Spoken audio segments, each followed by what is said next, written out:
What are you nomming on? My lunch. Nomming on. Well, I was going to say welcome to Hidden Lake, but this is Prelude Lake. And we've got a couple more little lakes to go through, and then we'll be at Hidden Lake. And go for a little canoe trip. Got the truck loaded up, so there's what's left of our grumbin. Started getting my clothes and our food out of there. I just got a couple of more bags here, my rucksack. So, welcome to another episode of Bushcraft North of 60. It is, what is today? Saturday, August 31st, last day of the month. So tomorrow is the first day of moose season and the first day for grouse and ptarmigan, but I won't be doing any of that back here. Maybe next weekend. But it's, the last long weekend of summer, but it's pretty much fall here. So we'll show you guys what it's like in a minute. Well, here we are. We just crossed Prelude Lake from over there where we parked the truck. Now we get to hump all our gear up the first portage here. It's a pretty short portage. We'll show you some cool stuff at the halfway point of this one. Well, here's portage number 1. Barbara humping some kit up. A cool spot. That opens up into here. So here's a good example. There's a bunch of rose hips and probably some other berries up there.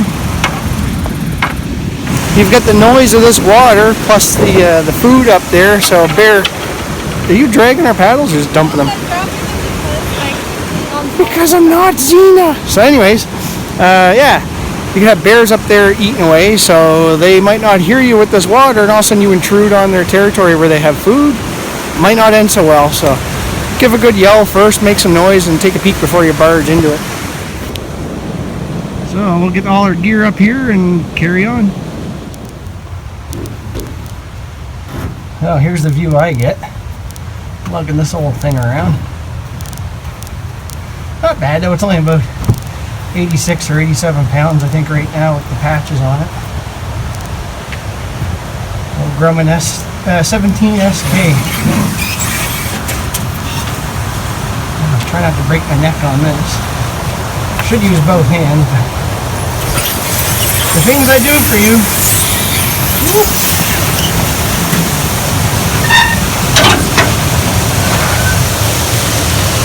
There it goes. Onward and upward.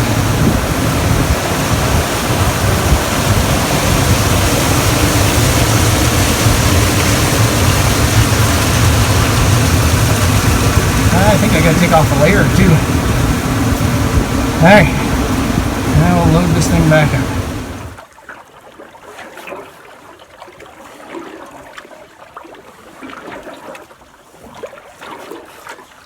There we go.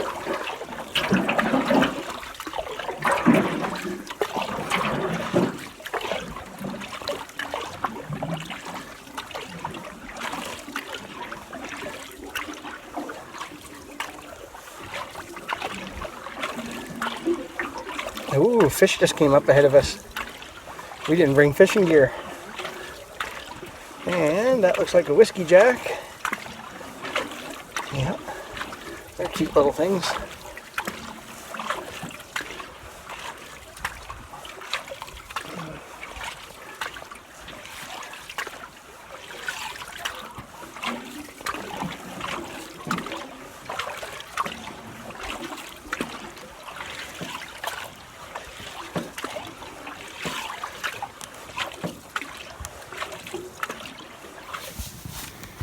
We're on portage number 2. What? I said we're on portage number 2. I know. For everybody at home. Got a little bit of stuff in this go. I think this one's probably only, what, 500 meters, something like that. It's not real crazy. But it's uphill. Is the last one uphill? Oh, the last one's fun. Well, this is the first carry through portage number 2. Got some cool little stairs there though. Got our own private slip. And there's a little island here. We just paddle on the, let me see, I guess it'd be the west side of that. Up around the back and you get back on the portage trail. If you want to see us camping on this lake, We've got a video, catch, cook, and eat pike or something like that. I forget what it's called. It's got quite a few views though. That shows us here overnight. Last time we did, well, 2 times ago, we came in here and it was probably what, 11:30 at night. Yeah. Pretty early in the season still too, so it was a little chilly at night. But yeah, we ended up calling it a night here, and then the next day had a big crazy front come through, so we had to get out just in time to still get soaked. So we'll get the rest of our gear. All right, well there's the first armload of stuff. I got Winnie and my grub, my rucksack, my vest, and my jacket. And there's Hidden Lake. Yeah, it doesn't look like much right here. It's just a little cove. Put in right about here where all these canoe drag marks are.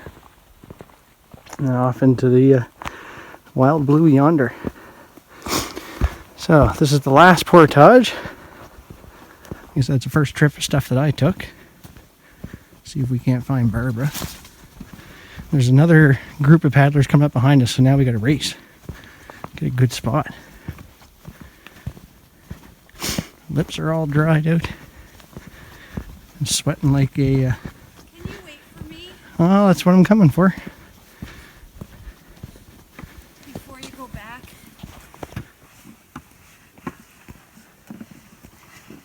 Having fun? Oh, yes. So much fun. You wanted to do it. Alright, so we left the truck about what time? 12:30. 12:30, and it's now 3:30. 20 to 4. Something like that. Oh, it's so nice up here. Yeah, so here's our spot I guess we picked out. Has somewhat of a fire pit. I might improve that a little bit. Not a whole lot of dead standing around, but there's a bit. Should do us for a few nights. Canoe is parked down there. It's a little bit of a hike to get to it, but that's fine. Those rocks look pretty cool way down there. Yeah, an outcroppy thing. Right about there. Oh, it's quiet. Yeah. And we should have brought our fishing gear, but oh well. I bet you there's a trout patrolling just off the edge of this where it drops down into the water. Super crystal clear. That's the view down that way. So we'll go get our stuff out of the canoe and hump everything up here. I don't know. Yeah, I think it's the way we came up. It's making me second guess myself. Yeah, there's a little trail right here. Lots of common bearberry and lingonberry, and what else we got? Some Labrador tea. Lots of black spruce. Yeah, there's our driveway, our parking lot. Should be good times. I think our firewood, I see, what have we got here? I have one dead standing right here. That should be more than enough wood for at least a night, if not 2. Got our stove for cooking as well, so I don't need to get too crazy on the resources. Well, let's get this old thing unloaded here. Alright, so we beached the canoe over there, but just lined it out and pulled it back in here, so we have a little geologic dock, I guess we could call it. Get Barbara to do all the heavy lifting.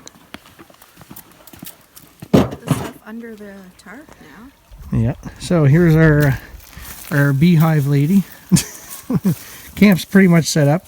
It started getting pretty cloudy and windy and dark here, and the last 2 summers I know what that means, so got the tent up, threw up an A-frame real quick so we can chuck all this stuff under there. That's going to tie out the edges of the tarp on the ridge line to keep that from shifting. There's enough room to hide our junk in there. And if we end up getting socked in for the weekend, I can sit in there and carve and stuff and do knot work and play around. There's Mrs. Bushcraft north of 60. And I can read in there. You can read anywhere you want. I know. You got your grade 12 and then some. So here's our tent. I've got a minus 26 bag just because I know how things go up here. Barbara's got something for minus 7, but we brought a wool army blanket from, what was it, 1951? Pretty sweet vintage. And there's our view out on the lake. I'm not really feeling like supper yet, are you? No, I just had a bunch more hummus and crackers. Oh. Do you want some? Well, I might go down and get some of those in yeah. a minute. We'll have rice for a little late supper here. I'm going to get some firewood too. Oh, yeah. So what are you doing, Barbara? What did you say I was doing? Bare-handing? Well, I guess you could, if you want to go that far. Barbara's doing barehanded firewood, no tools. But, apparently I'm not very organized. well, I like to place my things in piles carefully, but to each their own, I guess. But we've got little smalls there, some tinder and kindling. Well, not tinder, I guess it wouldn't really catch a spark, but really small kindling, a little bit bigger, and then our big stuff. Just cleaning up our... Yeah, it's just all deadfall. Yeah. That was where our tent pretty well was going to go there, so clean that up. I'm going to go knock down a big old dead tree here in a minute. When I say big old dead tree, I mean big for up here. I suppose big around as my wrist. Did you pick one out yet? Oh yeah, I saw it. I was checking my resources before I paddled up here. So that's something you should do. You might have a really nice looking campsite with a nice view and it's so pretty. What's it got for resources? Do you have firewood? Do you have cover? All that sort of stuff. I mean, water, we're surrounded by it. It's nice water too, it's super clear.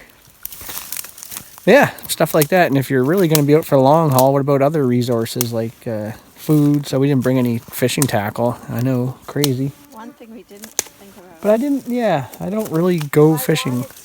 Barbara goes fishing, so she wanted to. Now, that being said, I should really put some basic tackle in my kit, so if I ever do get stuck somewhere, I mean, you could fast quite easily. Did you hear something? Yeah, I think squirrel dropping things out of the trees. But there is something comforting about waiting for help to come get you, and you can still rustle up a fish or two and keep your psychological well-being. So here's how easily you can be deceived. Trees here are Decepticons. When I was paddling up, I was like, oh yeah, nice dead tree, but it has like 4 of these little branches with a tiny bit of needles on it, but that's all it takes to have a green tree, which isn't going to burn great, and you're not supposed to cut down living trees in a park. Technically, we're still in the territorial park now. If we went up that way a little ways, or actually over that way, so you got to kind of go up into it and then out, but then you leave the park boundaries and have the northeast corner of the lake all to yourself. And there's an old de Havilland beaver landed just on the next lake over there a few minutes ago. Now that just took off. Sounds cool. I'll show you a neat little trick with these. So these, people call them Swede saws or Sven saws, wherever you want. This one's a little bigger than the ones we have at work for the survival courses. I wrapped mine up with Gorilla Tape here on the handle. If you live somewhere cold, you will probably like doing the same thing. Even with good gloves on, this aluminum sucks the heat out of your hands pretty quick. Added bonus, you have more tuck tape with you, which is cool. And you guys have something on you. There we go. Huzzah. And we have neighbors a little ways around the corner. And I think I know them. Friends of mine I used to mountain bike with, and one of them I used to work with at the last bike shop I was employed at. The camp is just up over there. Ooh, what have we here? So lots of these out right now, and they're getting close to being pretty much ready almost. A little bit longer. They're a bit white on the bottom still. People up here call these cranberries, but they're actually lingonberries, just like you see people in, I guess in Scandinavia, they have these with their salmon and their reindeer and stuff. Or trout. I think they might have trout there. I can't remember. There's some a little further along here and there, so let's see this one.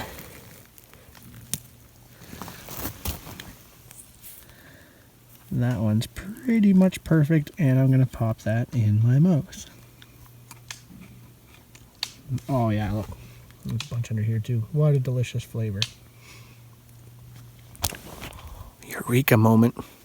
I'm going to put those in my rice. I think I've got 1 pack of jasmine rice. Just trying to think how that would go together. That's probably going to be good. That's what I'll do. I can't make a meal out of it. Well, there's probably enough around here. but definitely enough to flavor up my meal. I'm almost done.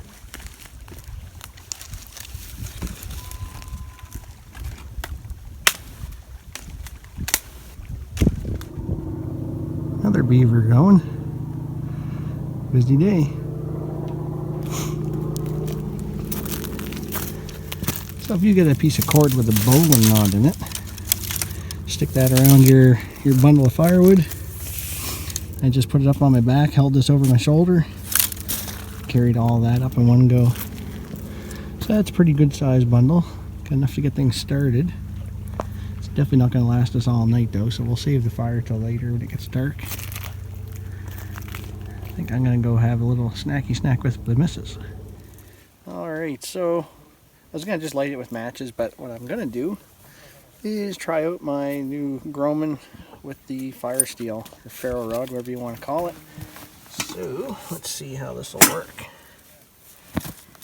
I got some birch bark here that's already flaked up pretty good, just naturally.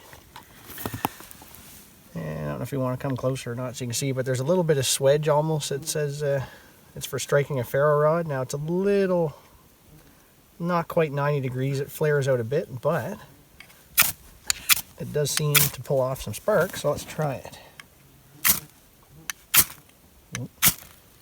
Almost. It's a little odd getting used to the tip instead of the handle end of the spine.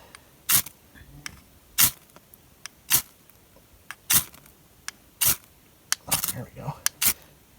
Pull some metal off now. There. Nice. Every knife is different. Look at that. Oh no! Round 2. We won't edit this out, we'll just run with it.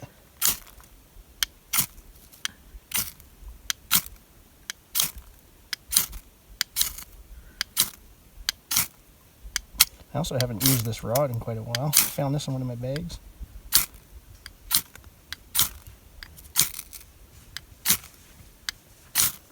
Come on.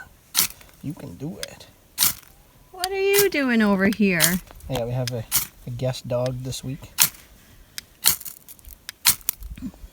This time when it gets going, I'm going to actually nurture it a bit.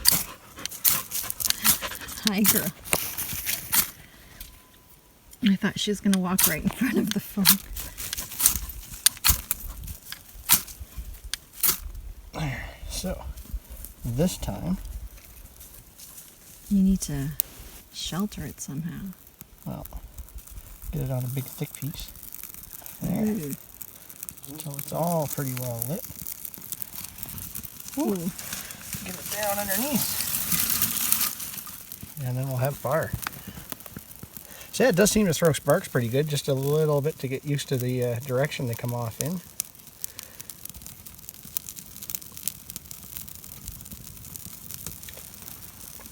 That's the Groman Survival number 4. It's quite the machete too. It doesn't look like it would be, but it's definitely a chopper.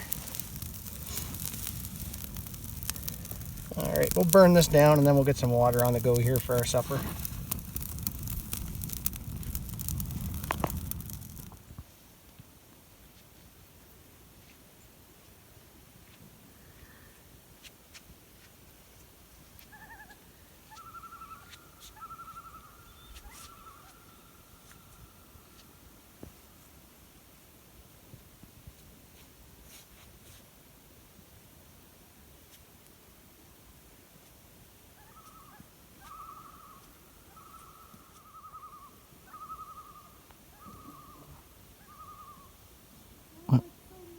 Here's morning number 1. So it didn't really show too much last night. We started the fire there and we went to get our water all boiled up for supper, and it started raining, and it pretty much rained all night. So yeah, not much action there. We turned in early, like 9:30, and just laid there trying to get to sleep with the rain. I find it a little harder, not because the noise keeps me awake, but I find the noise makes it hard to hear other noise I might want to be listening for, but whatever. Yeah, today, according to the inReach on the weather, said it's supposed to be mostly, I think, just a mix of sun and clouds. So we'll see. Yesterday was supposed to be sunny and it rained, so can't trust that. But the lake sure is pretty this morning. Maybe we'll go do some adventuring. Last night I was at the point where I just wanted to pack up and go home today because it's been nothing but rain for like the last 2 summers here. And that's exactly what I moved away from, to get away from it. It doesn't do well for me mentally, we'll say. Just being gray and wet all the time. But hopefully fall's better this year, and then next summer maybe we get back to normal. Are you a baby pike? Well, here we are underneath the tarp. I think we're going to pack up and go home a day early, so we'll sign off from here. Hopefully winter gets here soon, because summer is a disgusting time of year up here the last couple of years, but we shall see you folks at the other end. Have a good one.